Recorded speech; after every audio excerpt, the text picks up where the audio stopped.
Hello everyone. आज हम discuss करते हैं गोज लॉ का एप्लीकेशन। लास्ट लेक्चर के अंदर हमने गोज लॉ और इसका प्रूफ डिस्कस किया था। तो इस गोज लॉ का फर्स्ट एप्लीकेशन क्या है? Electric field intensity due to infinitely long wire. एक वायर है जो इनफाइनाइट लेंथ की है, इसकी लेंथ हमने एल मान ली। तो ये वायर, इसके ऊपर चार्ज है, डिस्ट्रीब्यूटेड चार्ज है, इस प्रकार इतना हमने चार्ज शो कर दिया, पॉजिटिव पॉजिटिव पॉजिटिव। तो इस वायर के कारण इलेक्ट्रिक फील्ड तो प्रोड्यूस होगा ना, तो वो इलेक्ट्रिक फील्ड इंटेंसिटी इस वायर के कारण हमें बतानी है। तो हमने पॉइंट मान लिया कोई, यहाँ पर जैसे कोई पी पॉइंट मान लिया हमने। इस पॉइंट के ऊपर इलेक्ट्रिक फील्ड इंटेंसिटी ई की वैल्यू हमें फाइंड आउट करनी है, ठीक है। तो इस पॉइंट पर electric field intensity find out करने के लिए इसी पॉइंट से हमें इस वायर के अलोंग एक क्लोज सरफेस माननी पड़ेगी। हमें पता है वायर की लेंथ इस प्रकार होती है, एल लेंथ, तो इसकी कुछ ना कुछ मोटाई भी होती है। तो इस वायर को एक क्लोज्ड सरफेस में मारने के लिए हमने इसके चारों तरफ एक सिलेंडर ड्रॉ कर दिया, ठीक है ना। Consider a cylinder of radius r. इस सिलेंडर की रेडियस कितनी है? आर है, एंड लेंथ एल, और इसकी लेंथ कितनी है? एल है, एज ए गोजियन सरफेस। और ये जो क्लोज सरफेस है ना सिलेंडर, इसको क्या बोलेंगे? गोज लॉ के अकॉर्डिंग इसको गोजियन सरफेस भी हम इसको बोल सकते हैं, ठीक है ना। क्योंकि हमने पढ़ा गोज लॉ किसके लिए एप्लीकेबल है? सिर्फ और सिर्फ क्लोज्ड सरफेस के लिए, गोजियन सरफेस के लिए एप्लीकेबल कर सकते हैं गोज लॉ को हम, ठीक है ना। If D S small surface area at P, इस पी पॉइंट पर हमें electric field intensity find out करनी है। तो इस पी पॉइंट पर हमने स्मॉल एरिया मान लिया डी एस। क्लियर है ये बात? और इस पी पॉइंट पर इलेक्ट्रिक फील्ड इंटेंसिटी क्या होगी? इस वायर से परपेंडिकुलर होगी ना, आउटवर्ड होगी। इस प्रकार ई वेक्टर से हमने इसको दिखा दिया। और ये जो डी एस स्मॉल वेक्टर है, ये जो डी एस स्मॉल एरिया है, सरफेस एरिया है, इसका जो एरिया वेक्टर होगा वो हमने यूनिट वेक्टर अन कैप के द्वारा इस प्रकार इंडिकेट कर दिया। अन के द्वारा हमने इसको शो कर दिया। ये जो अन है, ये अन कैप है, ये भी किसके परपेंडिकुलर होगा? डीएस के हमेशा परपेंडिकुलर होता है। एरिया वेक्टर जो होता है वो एरिया के परपेंडिकुलर होता है, ठीक है। तो यहाँ पर देख रहे हैं आप, ये जो सिलेंड्रिकल शेप है, ये जो क्लोज सरफेस है जिसे हम गोजियन सरफेस बोलते हैं, जो हमने सिलेंड्रिकल फॉर्म में ली हुई है, इसमें एरिया एक तो एंडिंग पॉइंट का हुआ और दूसरा एक क्राउड सरफेस का हुआ। तो हमने इसको 3 भागों में डिवाइड कर दिया। यहाँ का एरिया हमने 1 मान लिया। इधर जो एरिया वेक्टर होगा वो इसके परपेंडिकुलर इधर हो जाएगा, इसका ये एरिया हुआ, ठीक है ना, और इसके परपेंडिकुलर इसका एरिया वेक्टर अन कैप। और इलेक्ट्रिक फील्ड तो हमेशा चार्ज के परपेंडिकुलर होगी ना, तो इलेक्ट्रिक फील्ड की डायरेक्शन तो ऊपर की तरफ ही होगी वायर से, इस प्रकार, ठीक है ना। इधर वाला एरिया हमने, इस एंड का एरिया हमने पार्ट 2 से इंडिकेट कर दिया, ठीक है। और इसका जो एरिया है वो हमने एस मान लिया, और लेकिन जो इसका जो एरिया का यूनिट वेक्टर वो क्या होगा? अनकैप होगा, और इसके परपेंडिकुलर होगा और इस डायरेक्शन में होगा। ये बात क्लियर है? इसका जो एरिया है वो, इसका यूनिट वेक्टर इधर होगा। इस साइड का जो एरिया, इस एंड का जो एरिया, इसका यूनिट वेक्टर इधर होगा। और ये जो क्राउड सरफेस है, इसका एरिया इसके परपेंडिकुलर ऊपर की तरफ होगा, इस प्रकार, ठीक है। तो ये बात आपको समझ में आ गई ना कि एरिया वेक्टर हमेशा एरिया के क्या होता है? परपेंडिकुलर होता है। तो हमने इसको 3 पार्ट के अंदर डिवाइड कर दिया क्लोज सरफेस को, 2 तो एंड वाले पार्ट में, तीसरा क्राउड सरफेस के अंदर। क्राउड सरफेस के अंदर unit vector area vector uncap perpendicular है सरफेस एरिया से, और इलेक्ट्रिक फील्ड भी परपेंडिकुलर है किससे? जो चार्ज्ड वायर है इससे। इलेक्ट्रिक फील्ड परपेंडिकुलर है यहाँ पर चार्ज्ड वायर से, यहाँ पर भी चार्ज्ड वायर से परपेंडिकुलर है, और यहाँ पर भी एरिया परपेंडिकुलर है। तो हम देख रहे हैं कि जो फर्स्ट और जो सेकंड जो पार्ट हैं इस क्लोज सरफेस के, वहाँ पर ई और अन के बीच में जो एंगल है वो 90 डिग्री का है, और जो थर्ड पार्ट है इसमें ई और अन के बीच में एंगल 0 डिग्री का है। तो ये कुछ बातें क्लियर हैं। अब हम गोज लॉ से इसको सोल्व करेंगे by using Gauss law. Gauss law क्या कहता है? गोज लॉ हमने पढ़ा, electric flux phi E is equal to surface integral of E, ठीक है, for a closed surface is equal to Q upon में एप्सिलॉन नॉट। ये गोज लॉ है, ठीक है। तो हम इसकी पहले लेफ्ट साइड लेंगे, ये वाली, ठीक है ना। ये जो क्लोज सरफेस है हमने इसको 3 सरफेस में डिवाइड कर दिया, फर्स्ट, सेकंड और 3, 3 पार्ट में डिवाइड कर दिया ना। तो इसको 3 पार्ट में डिवाइड करके लिख दिया हमने। अब यहाँ पर क्लोज्ड का साइन नहीं लगाना है, ये सर्कल का साइन नहीं लगाना है इसके ऊपर। क्यों नहीं लगाना है? क्योंकि ये तो क्लोज रही नहीं है। क्लोज सरफेस को हमने 3 भागों में तोड़ दिया, 1, 2 और 3 भागों में, ठीक है। तो यहाँ पर ये सर्कल का साइन इंटीग्रेशन पर अब आपको नहीं शो करना है, ठीक है। E dot D S, E dot D S, E dot D S, 1, 2, 3 इस प्रकार आपने इंडिकेट कर दिया। अब इसको एक्सपेंडेड फॉर्म में लिखेंगे तो E D S cos theta, E D S cos theta, E D S cos theta. अब जो थीटा है फर्स्ट केस में जो थीटा है वो अन और ई के बीच में क्या है? 90 डिग्री है। ये बात क्लियर है ना। सेकंड केस में जो थीटा है वो भी क्या है? 90 डिग्री है। थर्ड केस में जो थीटा है अन और ई के बीच में, अन और ई जो है यहाँ पर देख रहे हो आप, ये सेम डायरेक्शन में है, एक दूसरे के क्या है? पैरेलल हैं। तो यहाँ पर जो एंगल होगा वो क्या होगा?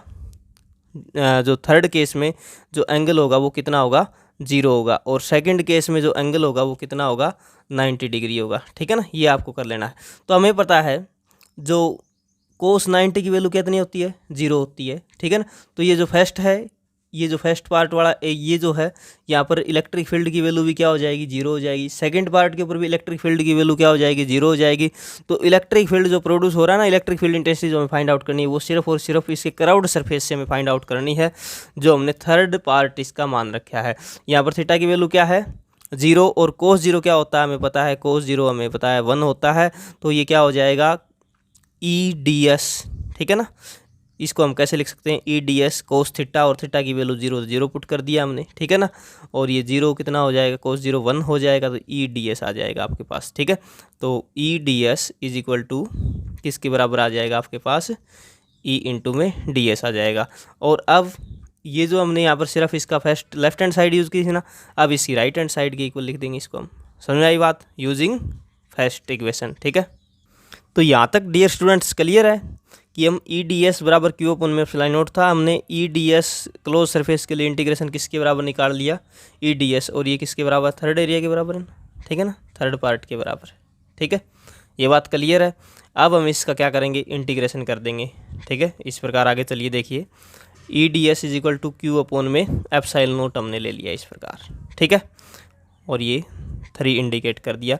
तो हमें पता है ये जो थर्ड एरिया है, ये कौन सा एरिया है, ये इस सिलेंडर की क्राउड सरफेस का एरिया है, और सिलेंडर का क्राउड सरफेस का एरिया क्या होता है, 2πr/h होता है। ठीक है ना, तो यहाँ पर h जो है वो सिलेंडर की लेंथ है, L है। ठीक है ना, तो यहाँ पर जो क्राउड सरफेस एरिया क्या हो जाएगा, 2πrl हो जाएगा। तो क्लियर है ये बात।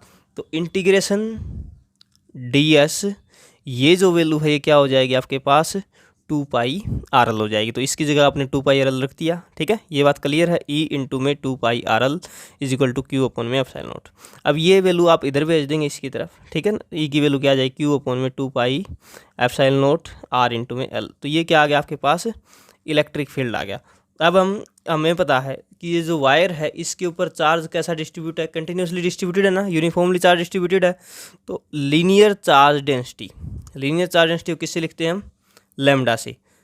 लीनियर चार्ज डेंसिटी क्या होती है, चार्ज पर यूनिट लेंथ। हमें पता है ये जो वायर है ये पर यूनिट लेंथ इस प्रकार चार्ज इसके ऊपर डिस्ट्रीब्यूटेड है, कितना चार्ज डिस्ट्रीब्यूटेड है उसकी डेंसिटी क्या होगी, linear charge density, charge per unit length होगी। तो लैम्डा इज इक्वल टू क्या लिख देंगे हम, Q/L। ये बात क्लियर है। लैम्डा क्या होता है, लीनियर चार्ज डेंसिटी, जो हमने फर्स्ट पार्ट में डिस्कस किया था, linear charge density, surface charge density और volume charge density. Linear charge density को लैम्डा से लिखते हैं, सरफेस चार्ज डेंसिटी को सिग्मा से लिखते हैं, और वॉल्यूम चार्ज डेंसिटी को रो से लिखते हैं। ठीक है ना, इस प्रकार इसको लिखते थे हम। तो यहाँ पर lambda is equal to Q/L आ जाएगा। यहाँ से Q की वैल्यू क्या आ जाएगी, लैम्डा आ जाएगी। ठीक है, Q की वैल्यू लैम्डा आ जाएगी। तो ये जो इक्वेशन 2 हमने इंडिकेट कर रखी है यहाँ पर, इस 2 के अंदर यहाँ पर Q की वैल्यू पुट कर दो, कितनी है Q की वैल्यू, लैम्डा। यहाँ पर लैम्डा पुट कर दो, पुट 3, ये इक्वेशन 3 मान लिया हमने, 3 इन 2 में पुट करी तो क्या आ गई, E is equal to lambda, Q की जगह लैम्डा पुट कर दिया, अपन में 2π एप्सिलॉन नॉट RL। ठीक है, यहाँ L से L कैंसिल हो जाएगा, E की वैल्यू आपके पास क्या आ गई, E is equal to lambda 2π epsilon naught R। ये आपके पास क्या आ गई, electric field intensity at any point, किसी भी पॉइंट पर, due to infinitely long wire. ठीक है ना, इनफाइनाइटली लॉन्ग वायर है, उसके कारण इलेक्ट्रिक फील्ड इंटेंसिटी E हमने फाइंड आउट कर ली। तो ये बात क्लियर है आपको।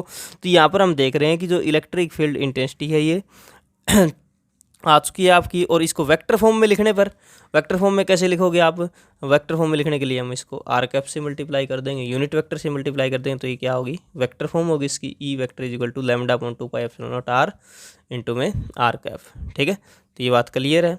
तो ये था आपका फर्स्ट एप्लीकेशन गॉस लॉ का, इसको आप अच्छी प्रकार से कॉपी के अंदर कर लेना। तो इसमें कौन कौन सी बातें याद रखनी है कि जो सिलेंडर है इसको 3 पार्ट, पहले तो हमने गॉसियन सरफेस माना, सिलेंड्रिकल सरफेस, इसको 3 पार्ट में डिवाइड कर दिया, 1, 2 और 3 सरफेस के अंदर। ठीक है, यहाँ पर N और E के बीच का एंगल 90 डिग्री है, तो यहाँ पर ये क्या हो जाएगी, टर्म 0 हो जाएगी। ठीक है ना, 1 और 2 पर बच गया क्या, third surface area, crowd surface area जो है ये। ठीक है ना, ये यहाँ पर इंटीग्रेशन कर देंगे, तो ये यहाँ पर जो क्राउड सरफेस एरिया किसके बराबर होता है, 2πrl के बराबर होता है। तो यहाँ पर DS की जगह सिर्फ 2πrl करना है, E की वैल्यू आपके पास आ जाएगी। ठीक है, सिंपल वे में आप याद रख सकते हैं कि ds की जगह हमने integration of ds 2πrl put कराया तो e की वैल्यू आ गई आपके पास, फिर ये लैम्डा की वैल्यू पुट कर दिया आपने। तो बिल्कुल ईजी है, इसको अच्छी प्रकार से आपको कवर कर लेना है और कॉपी के अंदर नोट कर लेना है और बुक से अच्छी प्रकार से इसको रीड करना है, आपको समझ में आ जाएगा।